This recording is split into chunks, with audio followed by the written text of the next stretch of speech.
Pues hoy continuamos con nuestros mensajes sobre la carta a los filipenses y como hemos visto en los días anteriores que hemos estado estudiando esta carta, el apóstol Pablo escribe esta carta desde la cárcel y está escribiendo en primer lugar para animar a los hermanos filipenses. Estaban ya tristes, muy tristes, porque Pablo estaba en la cárcel. Y sin embargo, Pablo les escribe para decir, no pueden tener gozo, porque no solamente es Cristo anunciado, sino que Cristo será magnificado. Y nosotros vimos como esa imagen de tomar algo como el planeta Júpiter, algo enorme, pero algo que desde el ojo que nosotros miramos, pues no le damos mucha importancia. Y sin embargo, como el telescopio lo magnifica, así nosotros podemos apreciar realmente la grandeza de esta cosa. Pero la semana pasada nosotros vimos esa pequeña frase, lo que he llamado yo la filosofía de Pablo. Para mí, el vivir es Cristo. Y nosotros lo comentamos como Pablo tenía como propósito magnificar a Cristo por su vida, como vimos en el versículo 20, pero quiero volver a este pensamiento para contemplar un poco más y qué significa, qué es realmente que Cristo sea magnificado en mi cuerpo, qué significa para mí el vivir es Cristo, qué significa para nosotros en el siglo XXI donde vivimos que esto sea así. Y realmente para contestar esta pregunta tenemos nada más que seguir leyendo porque encontramos en los versículos siguientes realmente lo que es la clave para entender lo que significa para mí el vivir es Cristo. Bien, entonces vamos a entrar en nuestro texto. Filipenses 1:27 dice así, solamente que os comportéis como es digno del Evangelio de Cristo, para que o sea que vaya a veros o esté ausente, oiga de vosotros que estáis firmes en un mismo espíritu, combatiendo unánimes por la fe del Evangelio.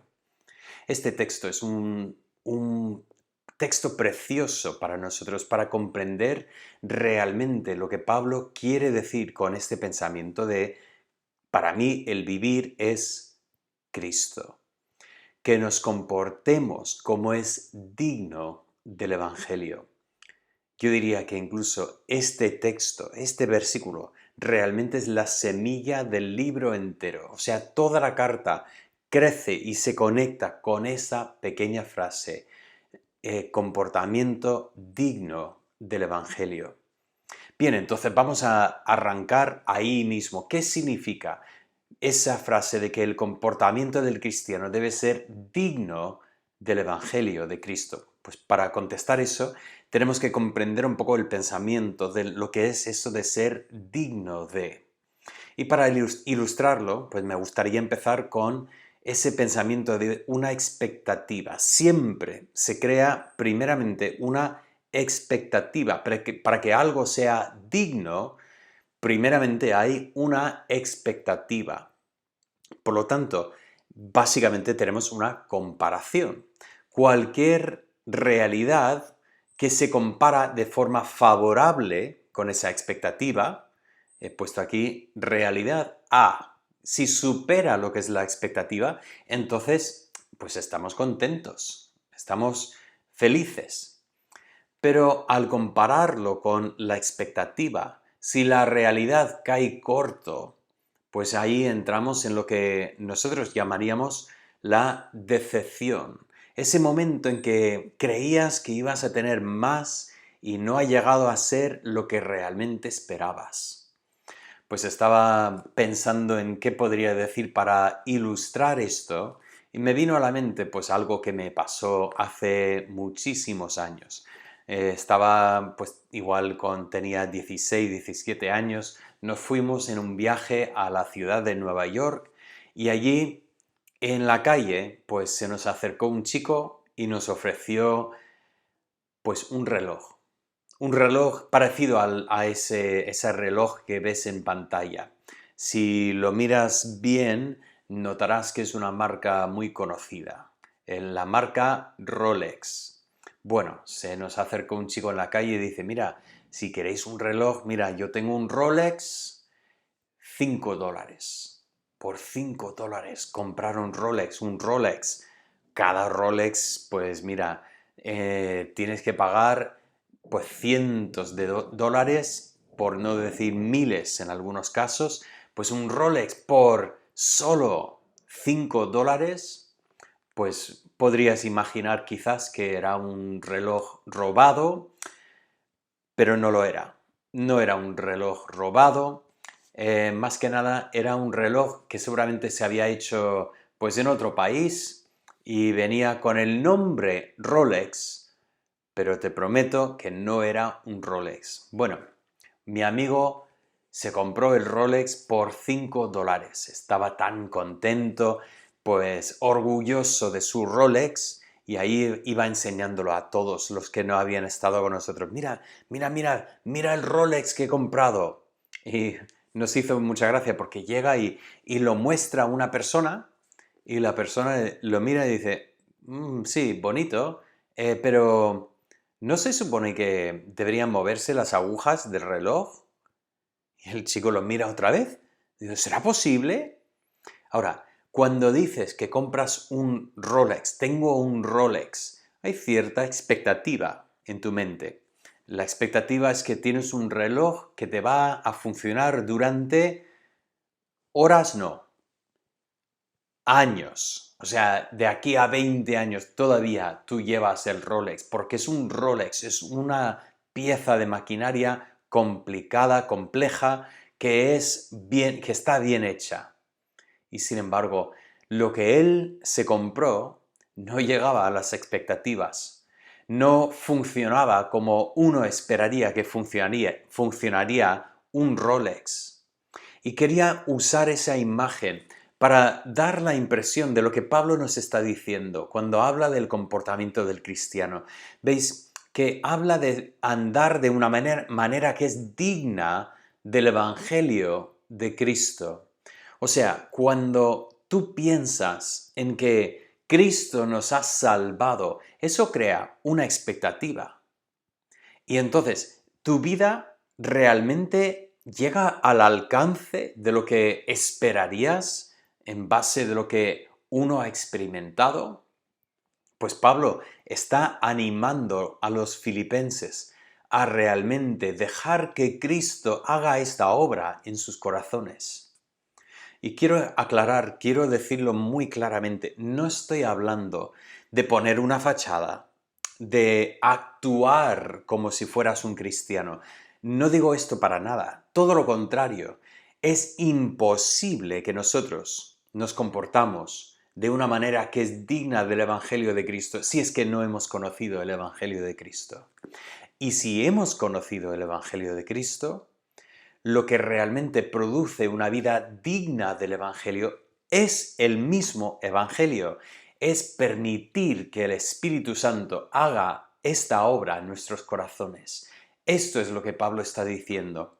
Y lo está diciendo porque realmente cuando efectivamente el Espíritu Santo obra en el corazón del creyente y la vida del creyente manifiesta esa obra espiritual, realmente se nota que el Evangelio ha funcionado en la vida. Cuando esto ocurra, tiene un efecto muy poderoso.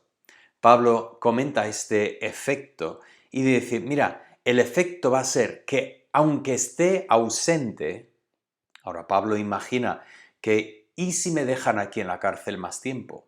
Bueno, aunque esté ausente, voy a recibir noticias de vosotros y voy a escuchar de cómo estáis andando de una manera digna del Evangelio. Y, como Pablo imaginaba, si efectivamente los sueltan, y si recordáis en el pasaje que vimos la semana pasada, decía que él creía que es lo que iba a pasar.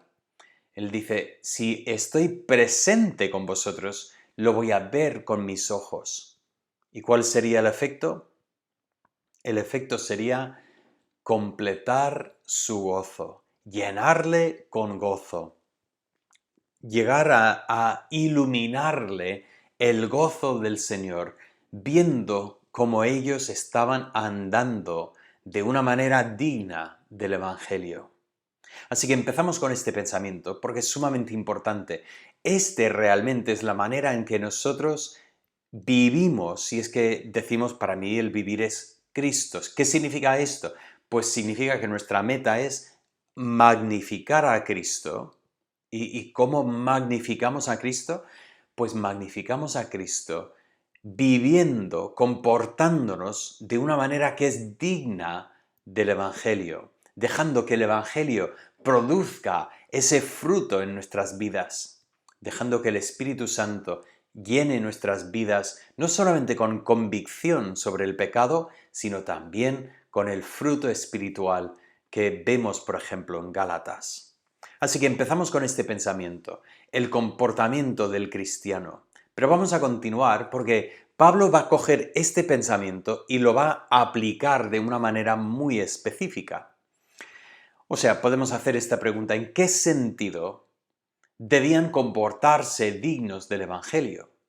Porque esto se puede aplicar en muchas direcciones, pero aquí específicamente para Pablo, ¿qué es? ¿Qué significa una vida digna del Evangelio?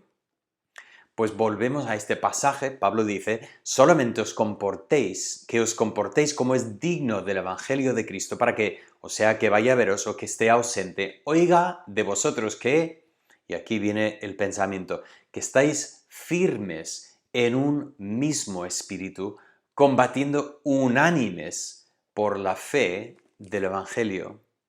La aplicación que hace Pablo aquí es sencillamente en dos direcciones. Primeramente habla de la unidad entre hermanos por el Evangelio.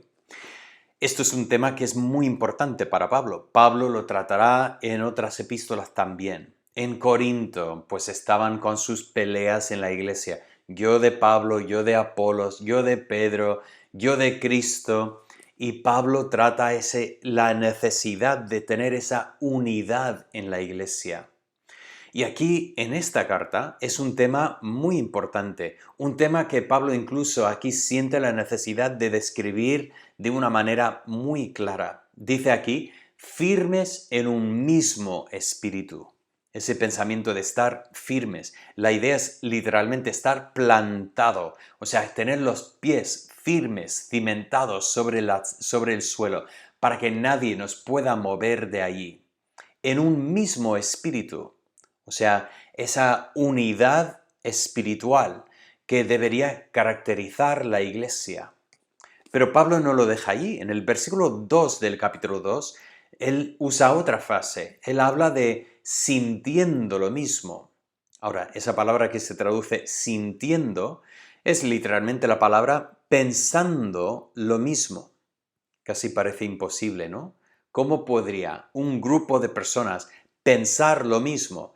Todos somos diferentes, venimos de igual, culturas diferentes, familias diferentes, países diferentes en algunos casos, y no solemos pensar exactamente lo mismo en cuanto a todos los temas.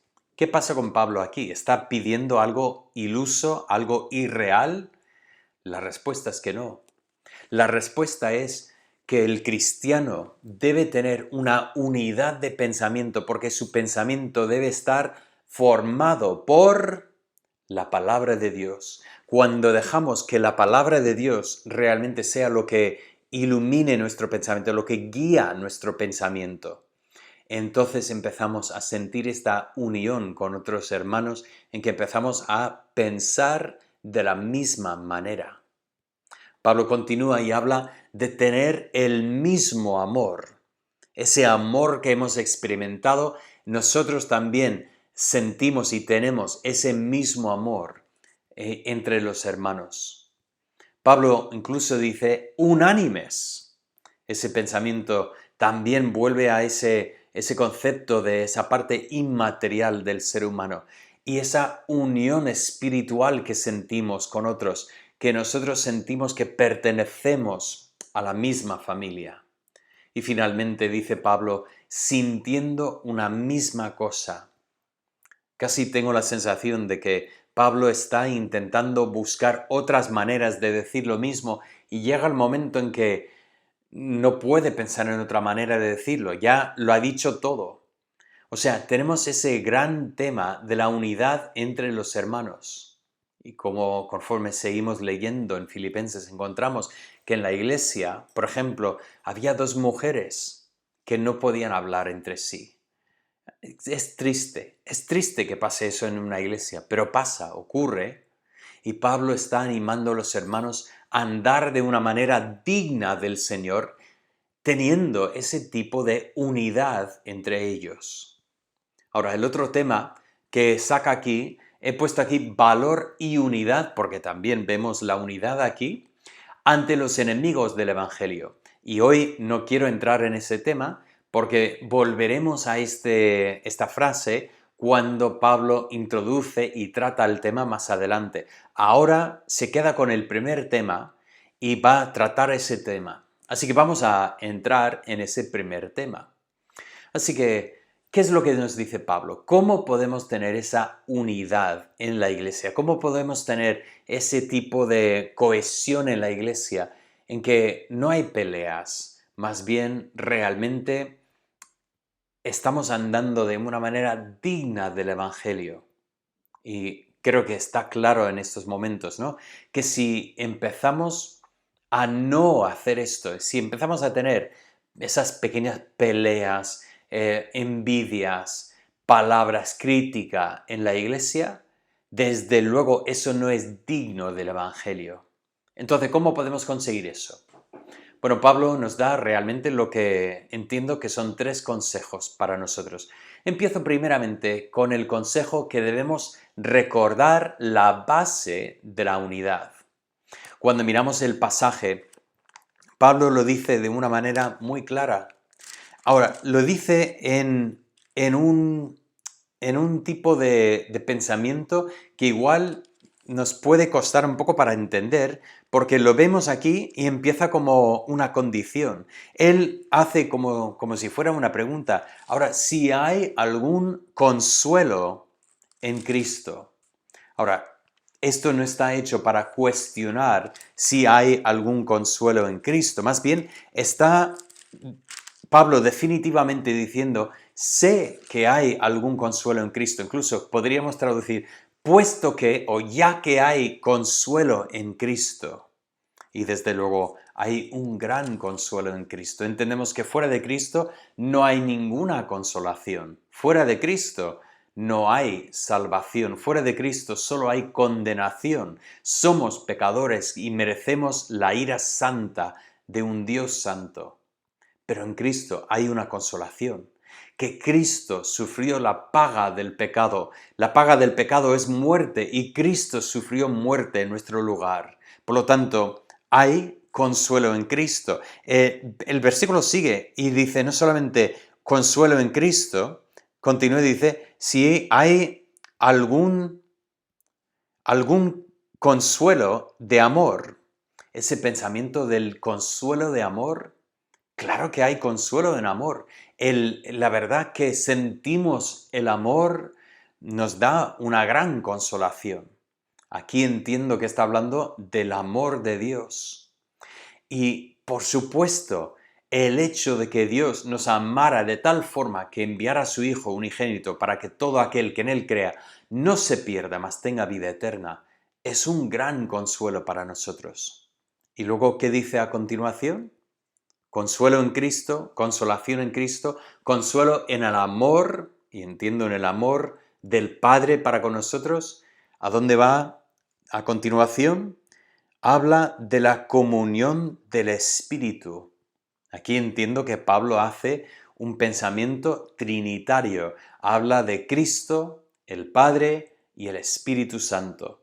Y resulta que saca el hecho de que nosotros tenemos comunión con el Padre gracias a lo que ha hecho el Espíritu Santo en nuestros corazones. Y finalmente termina esta lista diciendo, si algún afecto entrañable, si alguna misericordia.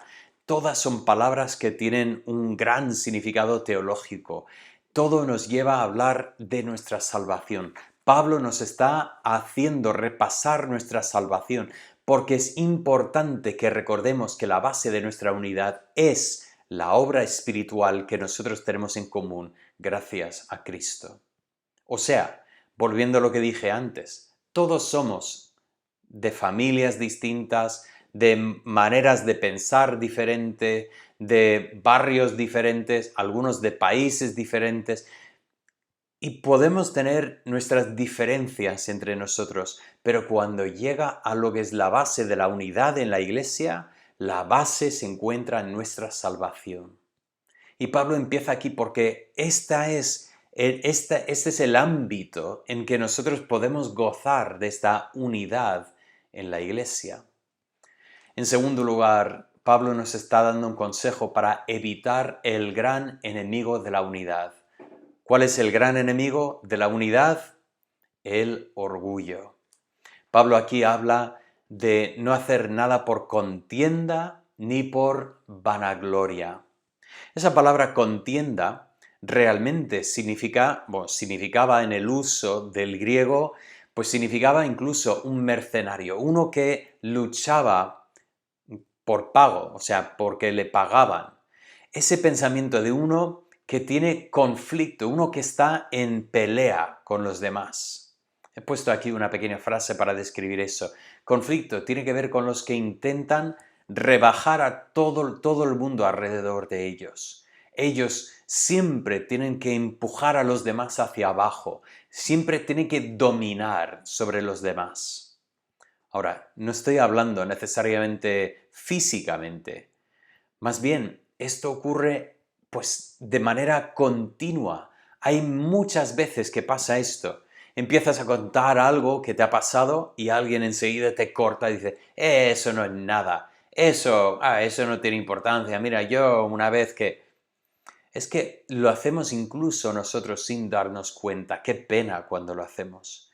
Que podemos hacer las cosas por conflicto, por atacar a los demás, a criticar a los demás, a intentar restar importancia a los demás.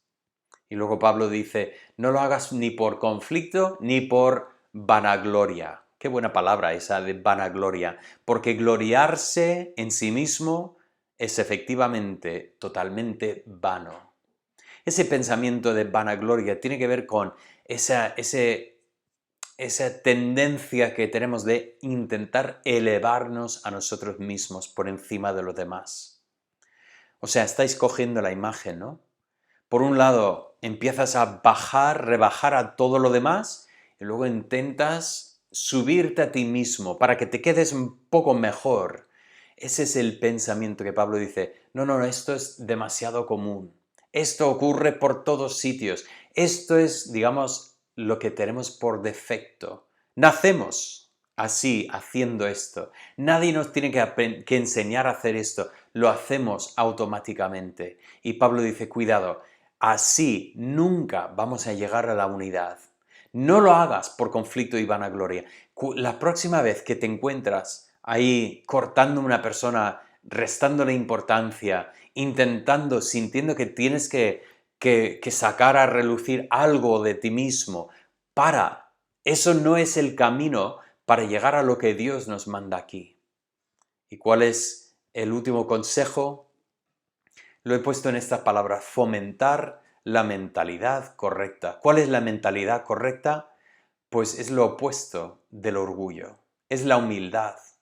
Pero Pablo lo dice de una manera tan clara que me encanta. Pablo dice, en vez de hacer las cosas por contienda o por vanagloria, dice así, dice, cada uno pensando en los demás, considerando a los demás como superiores a él mismo. Ahora, tengo que admitir que durante mucho tiempo leía este versículo y no lo comprendía bien. Decía, ¿qué tengo que hacer? ¿Tengo que decir que otros son mejores que yo? ¿Y qué pasa si encuentro una persona que no es mejor que yo? ¿Debo mentir para decirle que es mejor que yo? O sea, ¿tengo que de alguna forma pues hablar mal de mí mismo? ¿Es lo que me está mandando este texto? Y desde luego no está diciendo esto. Todos hemos conocido a alguna persona que ha intentado hacer eso, ¿no? Una persona que dice, ay, pero es que yo soy tonto, es que yo soy muy feo, Yo no puedo hacer nada. Muchas veces cuando una persona dice esto, está buscando, está pescando, intentando sacar cumplidos. Que alguien diga, oye, no eres tonto. Hombre, pues tú sí que puedes hacer eso. Tú eres bueno en eso. Eso obviamente no es el pensamiento, el patrón bíblico. Más bien lo que me ayudó a entender este versículo era que esa palabra que se traduce superiores se puede interpretar también como más valiosos. Y eso para mí cambió totalmente mi comprensión de este pasaje. En vez de tratar a los demás como algo, como nuestros enemigos que tenemos que intentar bajar para que podamos sobresalir, y que si empezamos a mirar a los demás y tratarlos como si realmente tienen lo que realmente tienen valor ante los ojos de Dios y que de los nuestros. O sea, entrar en un sitio y mirar a los demás e intentar ver más allá de la persona que ves y ver el valor de esta persona. De tal forma que cuando hablas, no buscas hablar de ti mismo, no buscas, pues, termina rápidamente lo que estás contando porque yo quiero contarte una de mis historias, de mi gloria. Y si nosotros realmente enfocamos en la persona como si esa persona realmente tiene valor ante Dios, eso cambia fundamentalmente la manera en que actuamos con los demás. Y ese es el comportamiento que es digno del Evangelio que Pablo está animando aquí. Es precisamente la actitud que debemos tener cuando venimos a la iglesia. Qué triste que hay los que van a la iglesia para poder recibir, para que otros los vean. Van a la iglesia por todos los motivos incorrectos. Pero cuando nosotros entendemos que vamos a la iglesia y tenemos oportunidad de invertir en los demás, esa comprensión de que Dios me ha dado dones espirituales y yo puedo usar estos dones para la edificación de mis hermanos, cuando nosotros vamos con esa mentalidad, siempre saldremos llenos, siempre la palabra nos hablará, siempre sentiremos ese gozo y esa comunión espiritual. Es fundamental lo que Pablo está diciendo, pero no solamente habla de ver valor en los demás, sino que también habla de invertir en los demás. Dice el versículo 4, dice, no mirando cada uno por lo suyo propio. Ahora, ¿es malo mirar por lo suyo propio? ¿Es incorrecto para mí como esposo, como padre, mirar por mi familia? Desde luego que no. Incluso Pablo dice que el que no lo hace es peor que un incrédulo. Pero ¿qué dice? No mirando lo suyo propio, sino cada uno también por lo de los demás. O sea, en vez de solo mirar lo mío, pues miro lo mío, pero siempre también intento mirar para lo demás. He puesto aquí invertir en los demás, porque realmente siempre hacemos esto con lo que encontramos que tiene valor. Invertimos en lo que tiene valor para nosotros. Y Pablo nos está diciendo, los demás tienen valor, por lo tanto, invierte en sus vidas. No mires solo lo tuyo, no te dejes envolver en el egoísmo, más bien mira a los demás, intenta ser de bendición y ayuda a los demás. ¿Y qué pasa cuando hacemos esto? Estamos andando de una manera que es digna del Evangelio.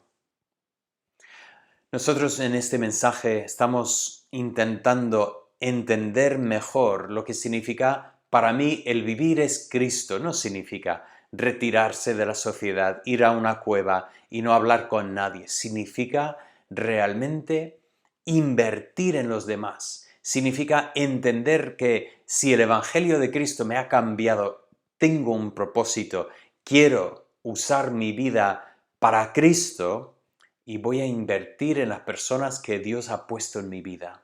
Pero tengo varias preguntas para concluir en este mensaje. Si queremos magnificar a Cristo en nuestro cuerpo, en nuestra vida, ¿cómo lo hacemos? Pues tengo varias preguntas. Primeramente, ¿has creído el mensaje del Evangelio?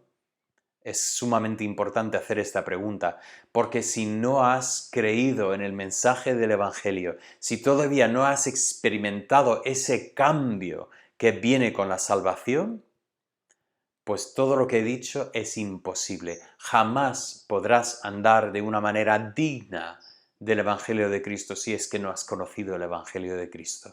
Es sumamente importante que primeramente conozcas el Salvador, que pongas tu fe en Él y dejes que Él transforme tu vida. Si no lo has hecho, te animo que hoy sea día de salvación, que reconozcas tu pecado delante de Él y clames a Él poniendo toda tu confianza en lo que Cristo hizo por nosotros en la cruz. Pero quiero avanzar. ¿Andas digno del Evangelio? ¿Tu vida realmente manifiesta lo que es esa transformación que solo puede traer el Evangelio de Cristo? Una vez más, todos tendríamos que contestar, no, no soy perfecto.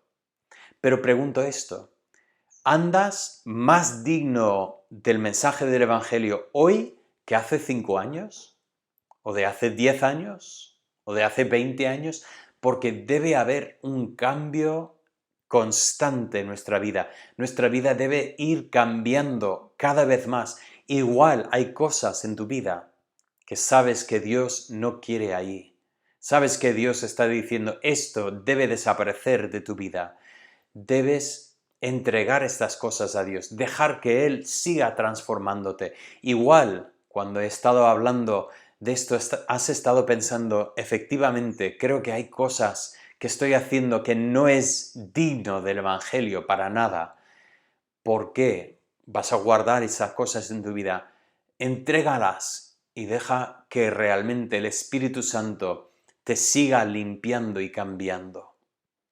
Pero específicamente hago esta pregunta, ¿gozas de la unidad con los hermanos? O sea, ¿sientes realmente esta unidad? Que no sientes que vas a la iglesia para criticar, para mirar a personas, para medirte contra ellos, para ver quién es mejor. O sea, ¿tienes todavía esta sensación de superioridad o orgullo en tu vida? Alguna sensación de que tienes que comprobar que realmente otro es inferior a ti. Pues eso no es digno del Evangelio. Esto no es lo que Dios quiere. Desde luego no debemos vivir así, más bien debemos tener lo que nosotros hemos comentado aquí, esa visión de valor que nos lleve a invertir nuestras vidas en los demás, dejar que nuestras vidas se conviertan en herramientas en la mano de Dios para que Dios pueda obrar en otros.